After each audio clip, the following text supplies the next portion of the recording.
हिमालय के सीने में ये सबसे बड़ा ब्रेक थ्रू है, यानी पहाड़ के चट्टानी सीने को चीरकर महा मशीन आर पार हो गई और भारतीय रेलवे को मिल गई सबसे बड़ी कामयाबी।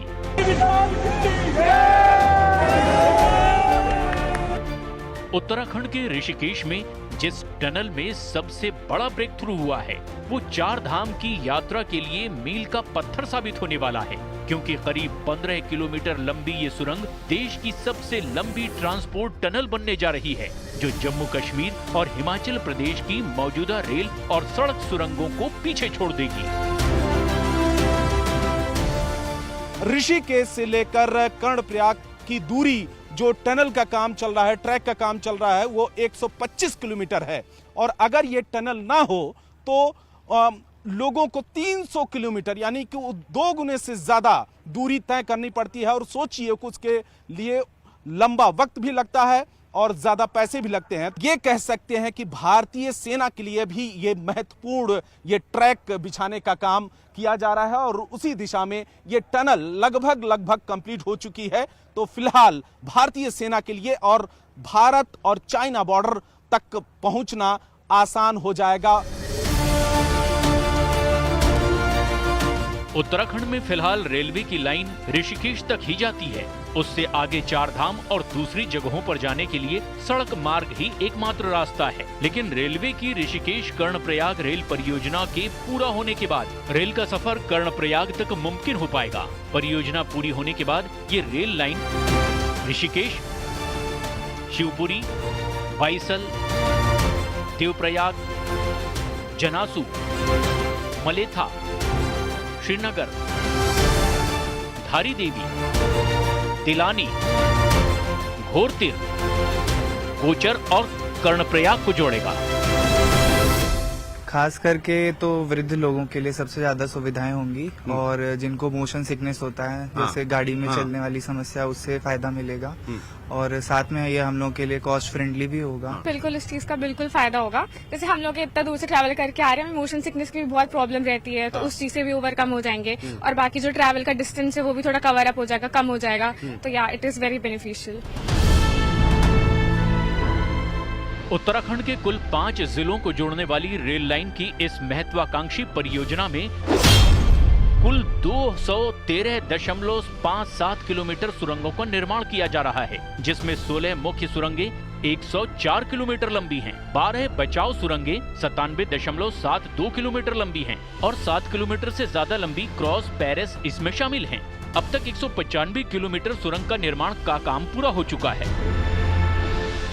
अब वो दिन दूर नहीं जब भारतीय रेल चीन बॉर्डर तक दस्तक देने जा रही है। हम पहुंचे हैं उत्तराखंड के देवप्रयाग में। यहां पर पहाड़ों के बीचों बीच से ट्रेनें गुजरेंगी और उसको लेकर काम तेजी के साथ में चल रहा है। केंद्र सरकार की लगातार कोशिश है कि जो लोग दिल्ली, मुंबई या देश के अलग अलग हिस्सों से उत्तराखंड या चीन बॉर्डर तक कर्णप्रयाग या देवप्रयाग या फिर उससे आगे जाना चाहते हैं, तो वो लोग अभी ऋषिकेश तक ही रेल मार्ग तक से आते हैं और उसके बाद उन्हें कारों से, बसों से या फिर दूसरे माध्यम का सहारा लेना पड़ता है और उनके लिए वक्त भी ज्यादा लगता है, खर्च भी ज्यादा आता है। लेकिन अब भारतीय रेल लगातार यहां पर टनल बनाने का काम कर रही है।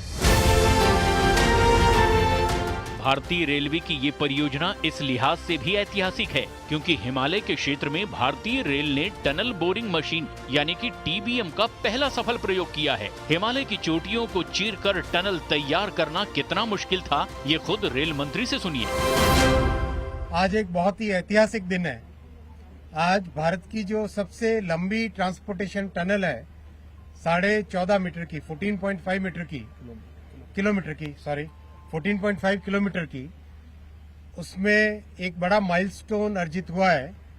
टनल बोरिंग मशीन ने कंप्लीट ट्रांसपोर्टेशन टनल को थ्रू किया है। हिमालय में टनल बोरिंग मशीन को सक्सेसफुल करना ये एक बड़ा चैलेंज था। आप सब जानते हैं कि प्रधानमंत्री श्री नरेंद्र मोदी जी हमेशा बड़े टारगेट देते हैं और बड़ी चैलेंजिंग काम को हाथ में लेने के लिए प्रेरणा देते हैं। तो टनल बोरिंग मशीन हिमालय की जियोलॉजी में चलाना एक बहुत ही कठिन काम था। लंबे समय से यहाँ के लोगों को प्रतीक्षा थी कि जल्दी जल्दी इसका काम हो, और जैसा अभी टीबीएम मशीन के बारे में आपने बताया, ये अत्याधुनिक टेक्नोलॉजी से युक्त मशीन है और सुंदर उत्कृष्ट एक इंजीनियरिंग का ये हमारे सामने उदाहरण है कि हम सब लोगों ने देखा और आप सब लोग भी देख रहे होंगे कि जिस प्रकार से वो मशीन काम करते हुए आ रही है। और बहुत जल्दी हमारा जो आदरणीय प्रधानमंत्री जी के नेतृत्व में बहुत महत्वाकांक्षी परियोजना 125 किलोमीटर की ऋषिकेश कर्णप्रयाग रेल लाइन की चल रही है, वो जल्दी ही पूरी होगी। रेलवे ने दिसंबर 2026 तक इस परियोजना को पूरा करने का लक्ष्य तय किया है, यानी उसके बाद 4 धाम की यात्रा लोगों के लिए और भी आसान होगी और समय की इसमें बचत भी होने वाली है।